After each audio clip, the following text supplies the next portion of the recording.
Good morning student. बाल साधना शिक्षण संस्थान की ऑनलाइन क्लासेस में आपका स्वागत है। कल वाले वीडियो में अपन ने डिस्कस किया था, यानी नाइट्रोजन के जो ऑक्साइड हैं उनकी अनुनादी संरचनाएं, उनकी संरचना, उनमें ऑक्सीडेशन स्टेट क्या होता है, उनकी प्रिपरेशन मेथड क्या होती है, और नाइट्रिक अम्ल जो है उसकी प्रिपरेशन मेथड क्या होती है, माने बनाने की विधि ओस्टवाल्ड प्रक्रम अपन ने देखा था। उसके बाद अपन ने उसकी देखी थी फिजिकल प्रॉपर्टी। फिजिकल प्रॉपर्टी में यानी एक रंगहीन द्रव है, गैसीय अवस्था में इसकी संरचना जो होती है वो समतलीय होती है। तो ये अपन ने इसकी फिजिकल प्रॉपर्टी में देखा था। और लास्ट में मैंने आपसे 2 क्वेश्चन पूछे थे। मेरा फर्स्ट क्वेश्चन था कि N2O5 में नाइट्रोजन की सहसंयोजकता कितनी है। तो यानी 1-2 स्टूडेंटों ने तो कमेंट करके भी बताया सही है उनका आंसर, यानी इसकी सहसंयोजकता जो है वो कितनी है, 4 है। यानी अधिकतम ऑक्सीडेशन स्टेट कितना हो सकता है ऑक्साइडों में, +5, यानी यहाँ ऑक्सीकरण अंक की बात करूँ तो वो कितना है, +5 है। लेकिन सहसंयोजकता कितनी है, 4। कैसे? क्योंकि N2O5 की अपन ने स्ट्रक्चर देखी थी। तो N2O5 की स्ट्रक्चर में नाइट्रोजन ने कितने सहसंयोजक बंध बना रखे हैं, 1 2 3 4। तो अधिकतम सहसंयोजकता कितनी है, 4 है। तो ये इसका राइट आंसर होगा। अगला क्वेश्चन मैंने पूछा था कि NO2 जो है वो डाइमर के रूप में पाया जाता है, यानी इस डाइमर के रूप में इसका स्थायित्व ज़्यादा होता है डाई नाइट्रोजन टेट्राऑक्साइड के रूप में, जिसका 1-2 स्टूडेंट ने सही आंसर दिया है।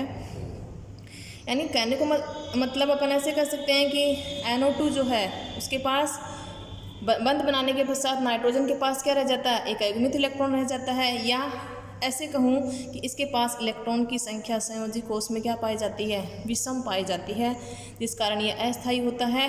और दूसरे NO2 के साथ में ये क्रिया करके ये जो इलेक्ट्रॉन है ये सिग्मा बॉन्ड का निर्माण कर लेते हैं, यानी इस स्थिति में इलेक्ट्रॉन की संख्या क्या हो जाती है, सम संख्या हो जाती है। तो यानी इसमें विषम संख्या पाए जाने के कारण इलेक्ट्रॉन की संख्या जो कि कितनी होती है, 6 दूनी 12 और 5 17, जो कि क्या है, एक विषम संख्या है। और बाद में दूसरे NO2 के साथ में क्रिया करके, यानी ये फ्री वाला जो इलेक्ट्रॉन है ये फ्री वाला नहीं रहेगा, बाद में सिग्मा बॉन्ड का फॉर्मेशन कर लेगा। तो इस कारण इलेक्ट्रॉन की संख्या क्या हो जाएगी, सम संख्या हो जाएगी, और सम संख्या होने के कारण इसका स्थायित्व क्या हो जाएगा, बढ़ जाएगा। इसी कारण स्थायित्व बढ़ाने के लिए, अपने अस्तित्व के लिए किस फॉर्म में पाया जाता है, N2O4 के रूप में, यानी डाइमर का फॉर्मेशन कर लेता है। तो ये तो थे इन क्वेश्चनों के आंसर। ठीक है, तो आंसर देख करके बताना है, ऐसे नहीं बताना कि already discuss in this video. Discuss तो अपन पूरा ही करते हैं। अब देखिए आगे मैं बात करती हूँ नाइट्रिक अम्ल की केमिकल प्रॉपर्टी की, यानी नाइट्रिक अम्ल के क्या क्या रासायनिक गुण हैं। केमिकल प्रॉपर्टी ऑफ नाइट्रिक अम्ल। पहली केमिकल प्रॉपर्टी है विघटन या अपघटन, डीकम्पोजिशन। यानी नाइट्रिक अम्ल को जब हीट किया जाता है, गर्म किया जाता है, तो उस स्थिति में ये जल का निर्माण करता है, प्लस नाइट्रोजन डाइऑक्साइड का निर्माण करता है, प्लस ऑक्सीजन गैस बाहर निकलती है।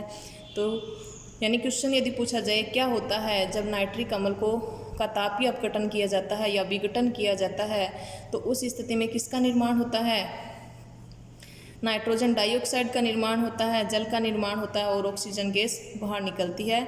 इस वाली रिएक्शन को आपको बैलेंस करना है। ठीक है, अगली केमिकल प्रॉपर्टी देखिए, जल के साथ क्रिया।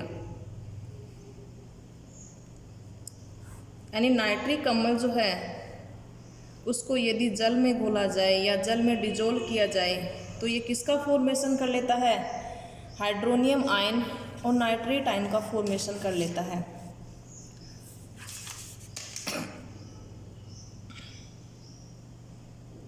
इसको बोला जाता है हाइड्रोनियम आयन, यानी H2O, एक H+, इसके साथ में जब ऐड हो जाता है तो ये क्या बन गया, H3O+, हाइड्रोनियम आयन, जिसकी प्रॉपर्टी होती है यानी एसिडिक होती है।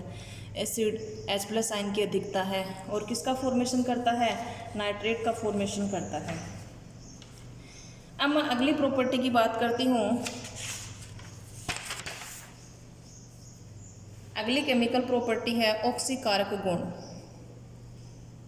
तीसरी केमिकल प्रॉपर्टी है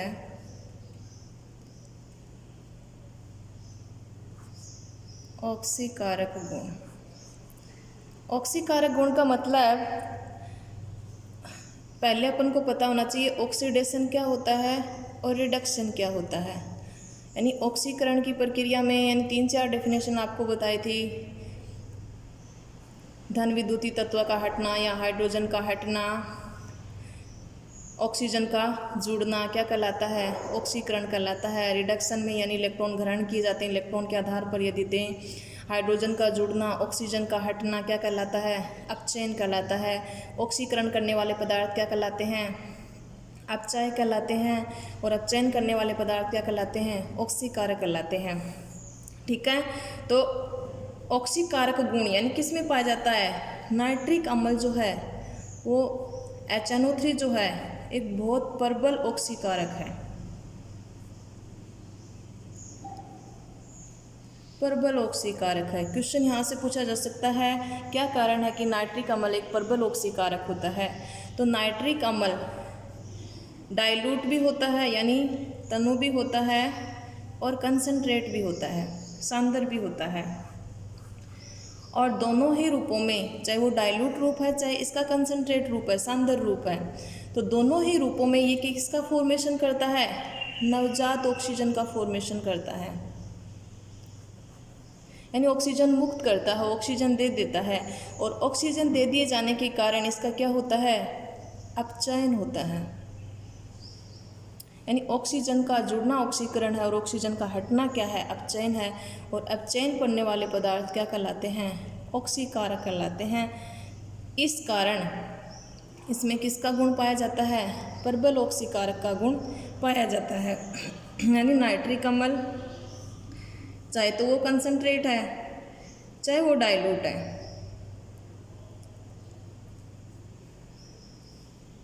किसी भी अभिकारक के साथ जब इसकी क्रिया करवाएंगे तो कंसंट्रेट फॉर्म है चाहे डाइल्यूट फॉर्म है, क्या दे देता है, नवजात ऑक्सीजन दे देता है। नाइट्रिक ऑक्साइड का फॉर्मेशन प्लस नवजात ऑक्सीजन, कहने का मतलब क्या दे रहा है, नवजात ऑक्सीजन दे रहा है। तो इस अवस्था में यानी ऑक्सीकरण देने की प्रवृत्ति है इसकी, तो देने की प्रवृत्ति क्या हो जाएगी, अपचयन। और अपचयन करने वाले पदार्थ क्या कहलाते हैं, ऑक्सीकारक कहलाते हैं। अब ये जो नाइट्रिक अम्ल है कई धातुओं जैसे प्लेटिनम और गोल्ड इनके साथ में ये रिएक्शन नहीं करता है। अब मैं बात करती हूँ धातुओं के साथ क्रिया की, यानी ये तो इसका ऑक्सीकारक गुण हो गया कि नाइट्रिक अम्ल जो है वो एक प्रबल ऑक्सीकारक होता है। क्यों होता है, नवजात ऑक्सीजन दिए जाने के कारण इसका क्या होता है, अपचयन। और अपचयन करने वाले पदार्थ क्या कहलाते हैं, ऑक्सीकारक कहलाते हैं। धातुओं के साथ क्रिया में देखिए यानी प्लेटिनम और गोल्ड के साथ में कोई क्रिया नहीं करता है, बाकी सभी धातुओं के साथ ये आसानी से क्रिया कर लेता है। यानी उत्कृष्ट धातुएं जो होती हैं, जैसे उत्कृष्ट धातु में प्लेटिनम है, गोल्ड है, इनको छोड़ कर के बाकी धातुएं हैं जैसे कॉपर है, जिंक है, इनके साथ में ये आसानी से क्रिया कर लेता है। तो देखिए जब धातु कॉपर के साथ इसकी क्रिया करवाई जाती है नाइट्रिक अम्ल की, तो धातु का नाइट्रेट बनता है। कॉपर है तो कॉपर नाइट्रेट बन जाएगा और जिंक है तो जिंक नाइट्रेट का फॉर्मेशन हो जाएगा, प्लस जल का फॉर्मेशन होता है, प्लस नाइट्रिक ऑक्साइड का फॉर्मेशन होता है। ये तो जब डाइल्यूट के साथ क्रिया करवाई जाती है। और जब कंसंट्रेट के साथ क्रिया करवाई जाती है, नाइट्रिक अम्ल जो कि कंसंट्रेट है, सांद्र है, उसके साथ जब क्रिया करवाते हैं तो कॉपर नाइट्रेट का फॉर्मेशन होता है। यानी कॉपर की 2 ऑक्सीकरण अंक +1 भी होता है और +2 भी होता है। कॉपर का नाइट्रेट बन गया तो यहाँ पर ये कौन सा नाइट्रेट होगा, क्यूप्रिक नाइट्रेट। और यदि +1 होता तो वो क्या होता, क्यूप्रस नाइट्रेट। प्लस किसका फॉर्मेशन होता है, जल का फॉर्मेशन होता है और नाइट्रोजन डाइऑक्साइड का फॉर्मेशन होता है। तो ये पहले ही क्वेश्चन पूछा भी गया है बोर्ड के एग्जाम में।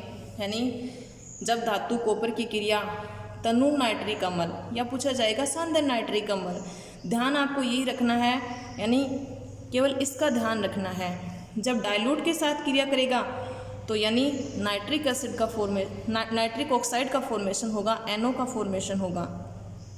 और जब कंसनट्रेट के साथ क्रिया करे तो किसका फॉर्मेशन होगा, नाइट्रोजन डाइऑक्साइड का फॉर्मेशन होगा। बाकी सेम प्रोडक्ट हैं, जल का निर्माण इसमें भी होगा, इसमें भी होगा।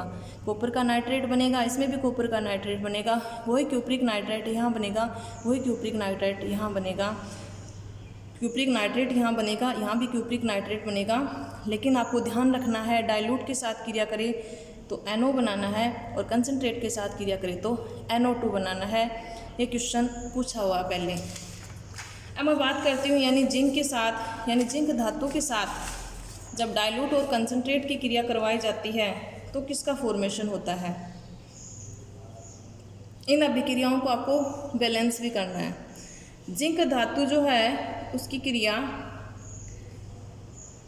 डाइल्यूट नाइट्रिक अम्ल के साथ जब करवाई जाती है तो जिंक का नाइट्रेट बनता है प्लस जल बनता है प्लस डाई नाइट्रोजन ऑक्साइड यानी नाइट्रस ऑक्साइड का फॉर्मेशन होता है, जिसका डिस्कशन अपन ने पहले भी किया था। ऑक्सीडेशन स्टेट, इसको हंसाने वाले गैस भी कहा जाता है। और जब इसकी क्रिया नाइट्रिक अम्ल जो कि क्या है, कंसनट्रेट है, इसके साथ जब करवाई जाती है तो किसका फॉर्मेशन होता है, जिंक नाइट्रेट का फॉर्मेशन होता है प्लस जल का फॉर्मेशन होता है प्लस नाइट्रोजन डाइऑक्साइड का फॉर्मेशन होता है। इस वाले रिएक्शन में भी आपको यही याद करना है, क्योंकि हो सकता है क्वेश्चन यहाँ से पूछा जाए, क्योंकि इस वाले चैप्टर में से जो क्वेश्चन आता है उस क्वेश्चन में यानी 4 पार्ट दिए होते हैं ABCD।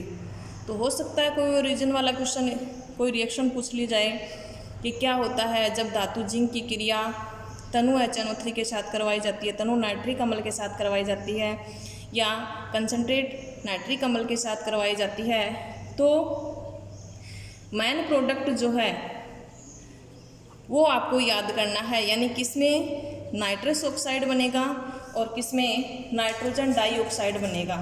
तो यानी दोनों में क्या बन रहा है, जिंक का नाइट्रेट बन रहा है और जिंक का नाइट्रेट फिर जल बन रहा है, फिर एक में क्या बन रहा है N2O और दूसरे में NO2, यानी एक में नाइट्रोजन डाइऑक्साइड बन रहा है और एक में नाइट्रस ऑक्साइड बन रहा है। तो ये आपको मेन जो है वो चीज़ याद करनी है, बाकी ये दोनों तो सेम है, फिर अभिक्रिया को संतुलित कर देना है।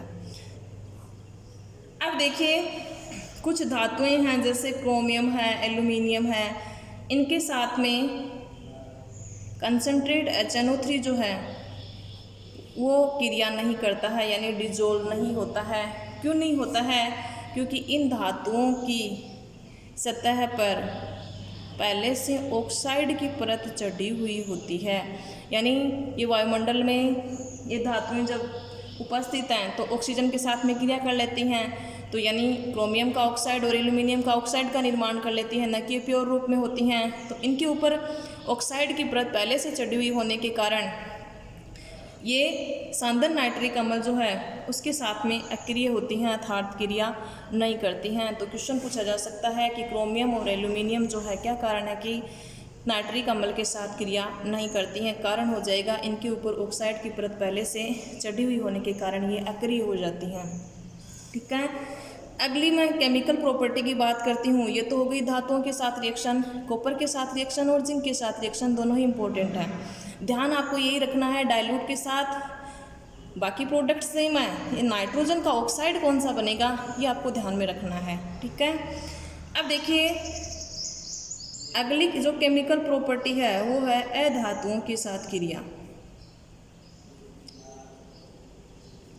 अधातुओं के साथ क्रिया, अधातुओं में जैसे पी ब्लॉक में कार्बन है, सल्फर है, फास्फोरस है, इनके साथ यदि नाइट्रिक अम्ल की क्रिया करवा दें तो किसका फॉर्मेशन होगा। तो सल्फर जो है एसिड मॉलिक्यूल के रूप में पाया जाता है, यानी क्या इसकी स्ट्रक्चर होगी, क्राउन शेप्ड स्ट्रक्चर होगी, वो भी अपन देखेंगे। फास्फोरस जो होता है वो P4 अणु के रूप में होता है, इसकी स्ट्रक्चर क्या होगी, वो चतुष्फलकीय प्रकार की होती है, वो भी अपन अभी देखेंगे। अब देखिए कार्बन जो है वो नाइट्रिक अम्ल के साथ क्रिया करके बनाता है कार्बन डाइऑक्साइड प्लस जल प्लस नाइट्रोजन डाइऑक्साइड का निर्माण करता है। और सल्फर के साथ अभिक्रिया करवाई जाती है नाइट्रिक अम्ल की, तो सल्फ्यूरिक अम्ल का निर्माण होता है, प्लस नाइट्रोजन डाइऑक्साइड का निर्माण होता है, प्लस जल का निर्माण होता है। और जब फास्फोरस के साथ अभिक्रिया करवाई जाती है तो H3PO4 फास्फोर अम्ल बनता है, प्लस नाइट्रोजन डाइऑक्साइड का फॉर्मेशन होता है, प्लस जल का फॉर्मेशन होता है। तो ये हो गई अधातुओं के साथ क्रिया। धातुओं के साथ रिएक्शन है वो ज़्यादा इम्पोर्टेंट है। अब आगे जो देखिए केमिकल प्रॉपर्टी में अपन देखेंगे नाइट्रेट आयन के लिए रिंग टेस्ट। तो ये तो हो गई केमिकल प्रॉपर्टी, धातुओं के साथ रिएक्शन है, धातुओं के साथ रिएक्शन, जल के साथ रिएक्शन, इसका अपघटन करवाते हैं तो किसका फॉर्मेशन होता है। अब देखिए इसी में अगला टॉपिक है भूरी वलय परीक्षण, ब्राउन रिंग टेस्ट। कई बार पूछ लिया जाता है ये भूरी वलय परीक्षण क्या है, या मैं कहूँ तो नाइट्रेट आयन के लिए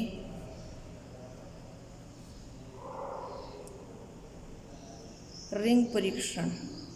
रिंग परीक्षण इसका नाम क्यों दिया गया है, क्योंकि इसमें एक वलय या छल्ले भूरे वलय का निर्माण होता है, इस कारण इसको नाम दे दिया भूरे वलय परीक्षण। और नाइट्रेट आयन के लिए परीक्षण किया जाता है तो इसलिए नाम दे दिया नाइट्रेट आयन के लिए रिंग परीक्षण।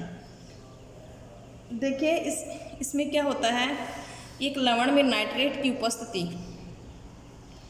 कि नाइट्रेट की उपस्थिति के लिए कौन सा टेस्ट किया जाता है, रिंग परीक्षण किया जाता है। और उस लवण का जलीय विलयन ले लेते हैं, एक परख नली लेते हैं,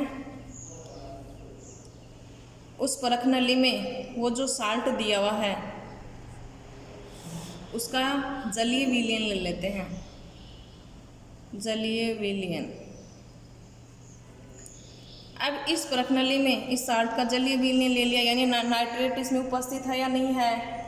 यदि उपस्थित है तो वो परीक्षण देगा, भूरी वलय का निर्माण होगा, अदरवाइज नहीं देगा। तो अब इस परख नली में ताज़ा बना हुआ जो फेरस सल्फेट है, जितना इसका वॉल्यूम यानी जितना इसका आयतन है, कितना ml अपन ने लिया है उतना ही आयतन इसका ले लेंगे, और ताज़ा बना हुआ फेरस सल्फेट जो है इस वाली परख नली में डाल देंगे। फ्रेश बनाएंगे, पहले का बना हुआ यूज़ में नहीं लेते हैं, रिजल्ट सही नहीं आएगा। तो फेरस सल्फेट जो फ्रेश बना हुआ है, ताज़ा बना हुआ है, उसको इस वाली टेस्ट ट्यूब में या परख नली में डाल देते हैं। अब इस परख नली में क्या करते हैं, कंसंट्रेट सल्फ्यूरिक अम्ल की कुछ बूंदें जो हैं वो इस परख नली की दीवार के सहारे डालते हैं, यानी ड्रॉप बाय ड्रॉप डालते हैं, ऐसे नहीं कि डायरेक्ट डालेंगे।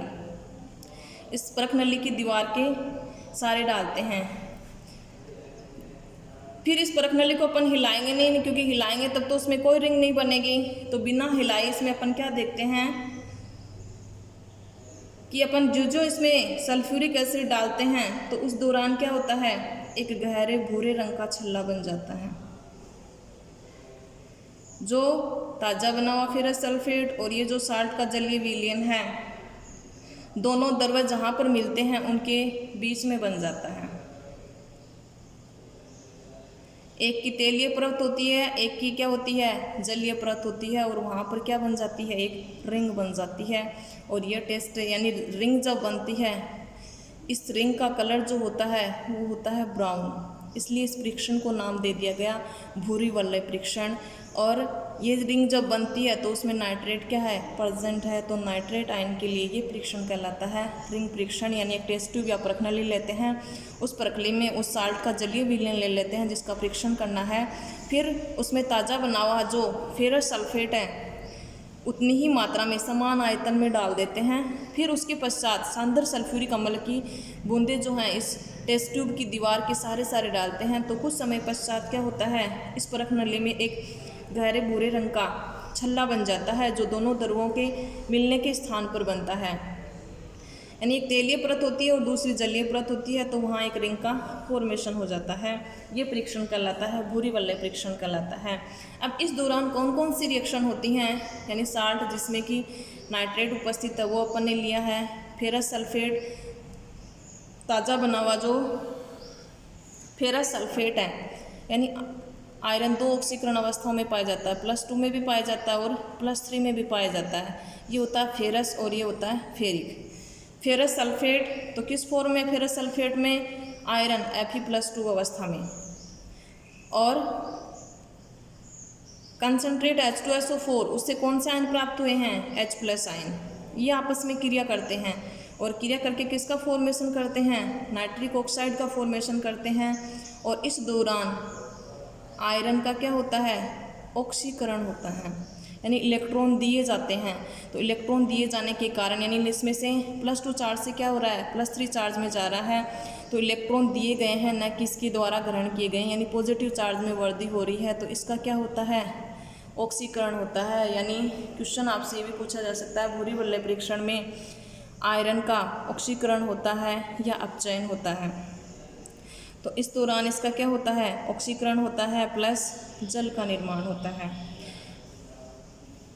और ये जो Fe+2 है सॉल्यूशन में, ये इस NO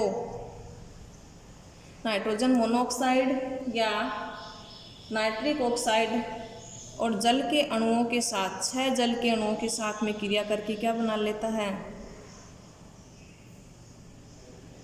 एक संकुल, एक कॉम्प्लेक्स का फॉर्मेशन कर लेता है।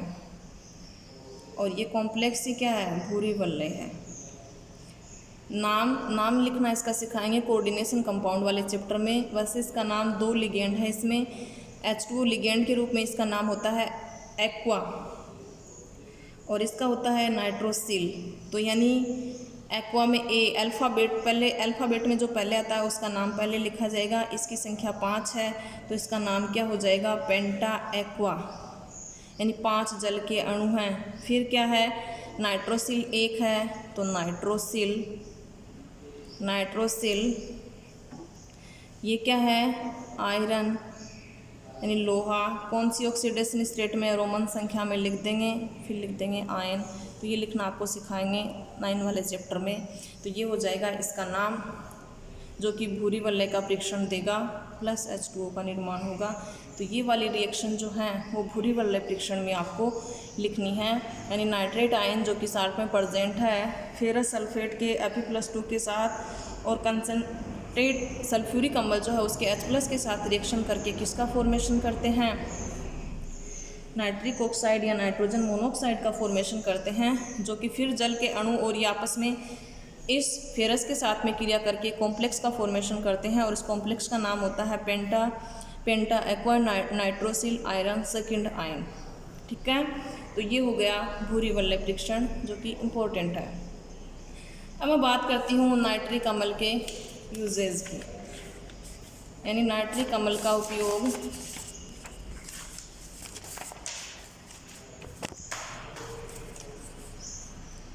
कहाँ कहाँ किया जाता है। यूजेज नाइट्रिक अम्ल के उपयोग, तो नाइट्रिक अम्ल का उपयोग है वो विस्फोटक बनाने में किया जाता है। यानी विस्फोटक जैसे TNT, फुल फॉर्म होता है ट्राइनाइट्रोटोलुइन,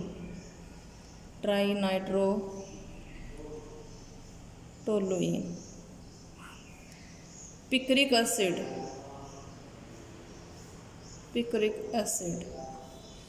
फॉर्मूले इनके आएंगे, बनाने की विधि आएंगी ऑर्गेनिक केमिस्ट्री में। पिक्रिक एसिड क्या होता है, कैसे इसका फॉर्मेशन किया जाता है। तो विस्फोटक ट्राइनाइट्रोटोलुइन डायनामाइट है, पिक्रिक एसिड है, इनके निर्माण में नाइट्रिक अम्ल का उपयोग किया जाता है। एक एक्वारेजिया, इसको बनाने में नाइट्रिक अम्ल का उपयोग किया जाता है। यानी एक्वारेजिया जो होता है इसमें 3 भाग HCl और 1 भाग HNO3 का जो मिश्रण होता है यही कहलाता है एक्वारेजिया कहलाता है। यानी 3 भाग हाइड्रोक्लोरिक अम्ल और 1 भाग नाइट्रिक अम्ल का जो मिश्रण है वो एक्वारेजिया कहलाता है। यानी उत्कृष्ट धातुएं जो कि नाइट्रिक अम्ल के साथ क्रिया नहीं करती हैं उनको एक्वारेजिया के साथ में पहले डिजोल्व किया जाता है। कई बार क्वेश्चन पूछ लिया जाता है एक्वारोजिया कंपटीशन एग्जाम में, एक्वारोजिया क्या है? तो 3 भाग HCl और 1 भाग HNO3 का जो मिश्रण है वो एक्वारोजिया कहलाता है। इसके निर्माण में भी किसका उपयोग किया जाता है? नाइट्रिक अम्ल का उपयोग किया जाता है। और कई नाइट्रो यौगिक बनाने में भी इसका उपयोग किया जाता है। परफ्यूम है, रोगन है, कई औषधियाँ जो हैं इनके निर्माण में भी नाइट्रिक अम्ल का उपयोग है वो किया जाता है। तो ये हो गया नाइट्रिक अम्ल की केमिकल प्रॉपर्टी और उसके यूजेज, फिजिकल प्रॉपर्टी और प्रिपरेशन मेथड अपन ने कल देखी थी। तो ये हो गया नाइट्रिक अम्ल कंप्लीट। अब मैं बात करती हूँ फास्फोरस के अपर रूप की, एलोट्रोफ ऑफ फास्फोरस। फास्फोरस के अपर रूप यानी एक से अधिक रूप जो हैं वो क्या है, उसके अपर रूप हैं। तो फास्फोरस के 3 अपर रूप होते हैं। एक होता है सफ़ेद फास्फोरस या श्वेत फास्फोरस, दूसरा होता है लाल फास्फोरस और तीसरा होता है काला फास्फोरस। पहले अपन बात करते हैं सफ़ेद फास्फोरस की, यानी सफ़ेद फास्फोरस जो है वो कहाँ से प्राप्त किया गया है, क्या इसकी प्रॉपर्टी हैं, क्या इसकी स्ट्रक्चर है। तो फर्स्ट ऑफ ऑल मैं बात करती हूँ सफ़ेद फास्फोरस की, यानी फास्फोराइड जो चट्टान है, चट्टान जो हैं उनको कोक या रेत के साथ, यानी कार्बन या कोक, फास्फोराइड जो चट्टान है उनको कोक या रेत के साथ विद्युत भट्टी में लगभग ताप जो होता है 1775 केल्विन ताप के ऊपर गर्म किया जाता है। तो गर्म करेंगे तो जो फास्फोरस प्राप्त होगा वो होता है श्वेत फास्फोरस, यानी चट्टानों के अंदर पाया जाता है। चट्टानों में जो पाया जाता है उसको कोक के साथ में और रेत के साथ में इतने ताप के ऊपर गर्म करेंगे तो जो फास्फोरस प्राप्त होगा उसको बोलेंगे सफ़ेद फास्फोरस। ये जो सफ़ेद फास्फोरस है इसको यदि वायुमंडल में खुला छोड़ दिया जाए तो ये येलो कलर का हो जाता है, पीले रंग का हो जाता है। इसी कारण इसको कहा जाता है पीला फास्फोरस भी कहा जाता है। तो पीला फास्फोरस पूछे चाहे श्वेत फास्फोरस पूछे, श्वेत को क्या कहते हैं? पीला फास्फोरस कहते हैं। पीला फास्फोरस क्यों कहते हैं? क्योंकि इसको वायुमंडल में खुला छोड़े जाने के ऊपर ये क्या करता है, पीले रंग में परिवर्तित हो जाता है। इस कारण इसको क्या कहा जाता है? पीला फास्फोरस कहा जाता है। और यह अधिक क्रियाशील होने के कारण, यानी वायु में खुला छोड़ने के कारण पीले रंग में परिवर्तित होता है। इसी कारण इसको क्या किया जाता है? पीले रंग में परिवर्तित ना हो तो उसके लिए इसको जल में रखा जाता है, वाटर के अंदर रखते हैं।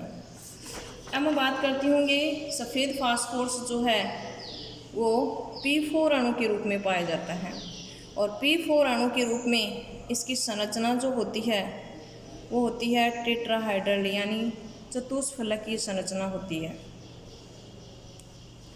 जिसमें एक फास्फोरस जो है वो 3 फास्फोरस के साथ सहसंयोजक बंध द्वारा जुड़ा हुआ होता है।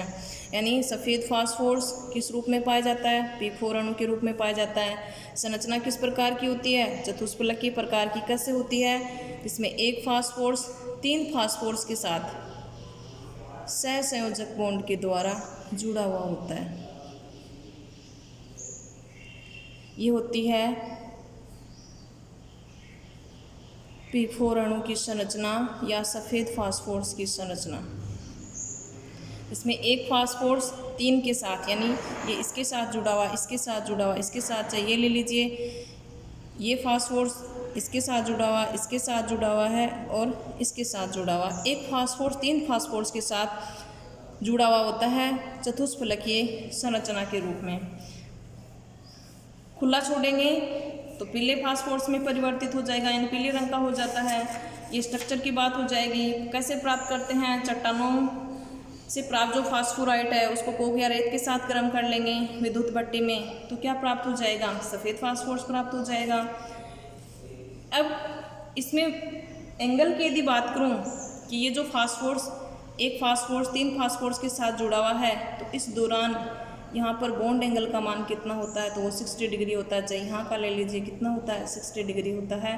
तो बॉन्ड एंगल का मान इसमें 60 डिग्री होता है। प्रकृति की यदि इसकी बात करूँ तो ये मुलायम होता है, एकदम से सॉफ्ट होता है, मोम जैसा, जैसे मोम सॉफ्ट होता है वैसे ये सॉफ्ट होता है, और सॉफ्ट होने के कारण इसको चाकू की सहायता से आसानी से काटा जा सकता है। यदि स्मेल की बात करूँ, यानी इसमें किस तरह की गंध आती है, क्या अपन इसको गंध से इसकी पहचान कर सकते हैं? तो गंध जो है इसमें लहसुन जैसी गंध आती है, लहसुन जैसी गंध। अगली प्रॉपर्टी की यदि बात करूं, यदि इसको वायु में खुला छोड़ दिया जाए, P4 को वायु में क्या उपस्थित है, ऑक्सीजन, तो ये तुरंत आग पकड़ लेता है और हरे रंग की चमक के साथ इसका धुआं बनाता है। फास्फोरस पेंटाऑक्साइड का जो डाइमर है उसके धूम्र बनाता है, धुएं बनाता है, छल्ले बनाता है, और इसी कारण इसको क्या करते हैं, हमेशा वाटर में रखा जाता है। क्रियाशील होने के कारण यानी येलो कलर में चेंज हो जाता है या तुरंत आग पकड़ लेता है, और तुरंत आग पकड़ लेने के कारण ही इसे क्या किया जाता है, जल के अंदर रख दिया जाता है। तो ये हो जाएगा सफ़ेद फास्फोरस। फर्स्ट ऑफ ऑल अपन बात करेंगे बनाने की विधि, यानी कैसे बनाते हैं, फिर यानी इसकी प्रॉपर्टी किस प्रकार की होती है, इसकी स्ट्रक्चर किस प्रकार की होती है, किस तरह की इसमें स्मेल आती है, किसके सधूम छल्ले बनाता है, धूम्र बनाता है, अत्यंत क्रियाशील होने के कारण ये क्या करता है, आग पकड़ लेता है ऑक्सीजन की उपस्थिति में, इस कारण इसको जल में रखा जाता है। वायु के संपर्क में आते ही किस में चेंज हो जाता है, येलो कलर में चेंज हो जाता है, जैसे पहले अपन ने डिस्कस किया था, पीले रंग में परिवर्तित हो जाता है। तो इसको क्या कर देंगे, जल में रख देंगे। तो ये हो गया सफ़ेद फास्फोरस। अब मैं बात करती हूँ लाल फास्फोरस की, यानी लाल दूसरा अपर रूप जो है फास्फोरस का वो है लाल फास्फोरस। लाल फास्फोरस का निर्माण जो है वो सफ़ेद फास्फोरस से किया जाता है। यानी सफ़ेद फास्फोरस को तो अपन ने प्राप्त कर लिया, जो फास्फोराइड चट्टानी फास्फोराइड है उसको कोक और रेत के साथ में 1775 केल्विन ताप के ऊपर गर्म कर लिया भट्टी के अंदर, जो प्राप्त हुआ वही क्या है, सफ़ेद फास्फोरस। अब जो सफ़ेद फास्फोरस है उसी सफ़ेद फास्फोरस से अपन क्या बना लेते हैं, लाल फास्फोरस बना लेते हैं, लाल फास्फोरस बना लेते हैं। यानी बनाते कैसे हैं, सफ़ेद फास्फोरस जो है उसको कोल गैस या CO2 कार्बन डाइऑक्साइड के अकरीय वातावरण में 573 केल्विन ताप के ऊपर सफ़ेद फास्फोरस को गर्म किया जाता है। सफ़ेद फास्फोरस लेंगे, कोल गैस और CO2 का जो अकरीय वातावरण है उसकी उपस्थिति में 573 केल्विन ताप के ऊपर जब गर्म करेंगे तो किसका निर्माण हो जाएगा, रेड फास्फोरस का निर्माण हो जाएगा।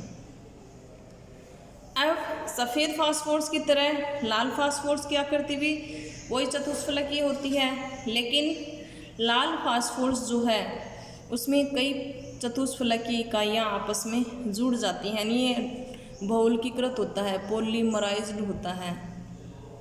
कैसे, यानी सफ़ेद फास्फोरस की स्ट्रक्चर तो एक सिंगल स्ट्रक्चर होती है जो कि एक P4 अणु के रूप में होती है।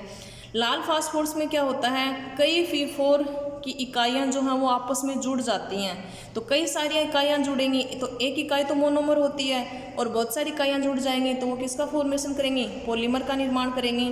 तो यानी बहुलकीकृत संरचना के रूप में ये होता है। तो सफ़ेद फास्फोरस की बहुलकीकृत संरचना क्या होती है, लाल फास्फोरस की। और सफ़ेद फास्फोरस को गर्म करके 573 केल्विन ताप, कोल गैस और CO2 के अकरीय वातावरण में जब गर्म करेंगे तो क्या प्राप्त हो जाएगा, लाल फास्फोरस प्राप्त हो जाएगा। और इसकी संरचना वही समचतुष्फलकीय होती है, लेकिन कई समचतुष्फलकीय इकाइयाँ क्या हो जाती हैं, बहुलकीकृत हो जाती हैं, कई इकाइयाँ आपस में जुड़ जाती हैं। तो इस दौरान किसका फॉर्मेशन हो जाता है, लाल फास्फोरस का फॉर्मेशन हो जाता है। अब देखिए इस लाल फास्फोरस की संरचना किस प्रकार की होती है। तो लाल फास्फोरस की संरचना में यानी वो समचतुष्फलकीय इकाइयाँ बनानी है तो ये बना लीजिए और उनको आपस में जोड़ दीजिए। सफ़ेद फास्फोरस की जो स्ट्रक्चर है उनको आपस में जोड़ देंगे। तो ये जो बहुलकीकृत संरचना है ये किसकी हो जाएगी, ये लाल फास्फोरस की हो जाएगी, लाल फास्फोरस की संरचना। अब मैं बात करती हूँ लाल फास्फोरस की प्रकृति की, यानी इसमें किसी भी प्रकार की कोई गंध नहीं आती है, ये गंधहीन होता है। जैसे सफ़ेद फास्फोरस में अपन ने देखा था कि सफ़ेद फास्फोरस में जो गंध आती है वो लहसुन जैसी गंध आती है। अगली प्रॉपर्टी की बात करूँ तो जल ये कार्बन डाइसल्फाइड और जल में ये अविलय होता है, यानी घुलता नहीं है। लाल फास्फोरस की प्रकृति जो है वो विषैली नहीं होती है, यानी विस्फोटक नहीं होता है, ये कि अंधेरे में चमकता भी नहीं है। स्थायी अपरूप है जो 543 केल्विन ताप तक तो कोई क्रिया नहीं, प्रज्वलित नहीं होता है।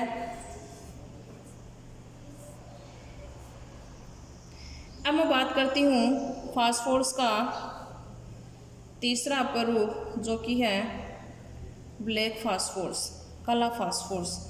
इस काले फास्फोरस के भी दो अपरूप हैं, एक है अल्फा काला फास्फोरस और दूसरा है बीटा काला फास्फोरस। अल्फा काला फास्फोरस और दूसरा है बीटा काला फास्फोरस। अल्फा काला फास्फोरस जो है उसका निर्माण कैसे करेंगे, यानी अभी जो प्राप्त किया था रेड फास्फोरस, लाल फास्फोरस, लाल फास्फोरस, लाल फास्फोरस को एक बंद नलिका में 803 केल्विन ताप के ऊपर जब गर्म करेंगे तो किसका निर्माण होता है, अल्फा काला फास्फोरस का निर्माण होता है। और जब सफ़ेद फास्फोरस को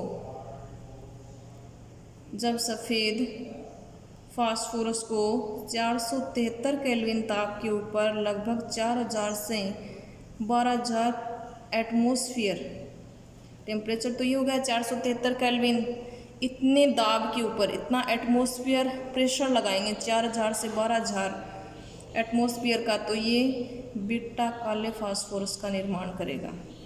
तो दोनों का निर्माण कैसे हो जाएगा, लाल फास्फोरस से और सफ़ेद फास्फोरस से। यानी पहले सफ़ेद प्राप्त किया चट्टान से, जो फास्फोरस था उसको गर्म करके, फिर उसको गर्म किया तो लाल प्राप्त हुआ।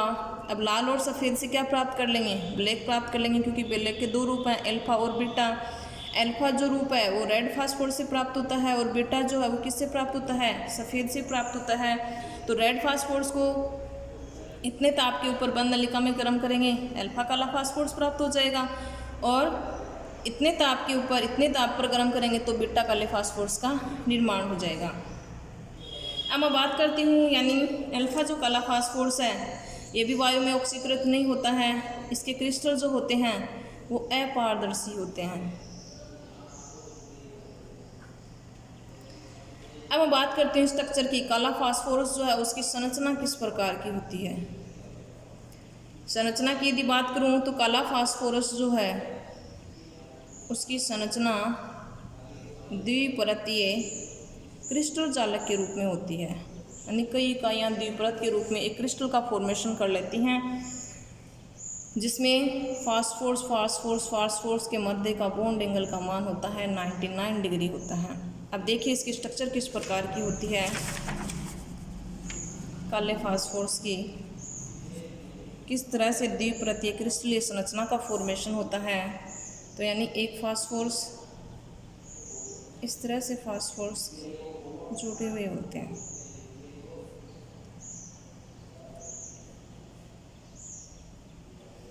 फास्फोर बॉन्ड एंगल का मान होता है वही 99 डिग्री।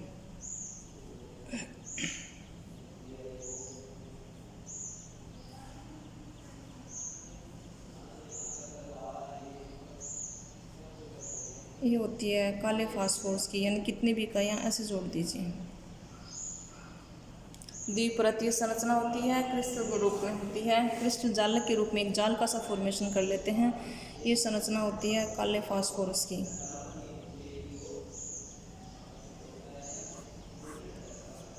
ठीक है, तो ये हो गई फास्फोरस के तीनों अपरूप।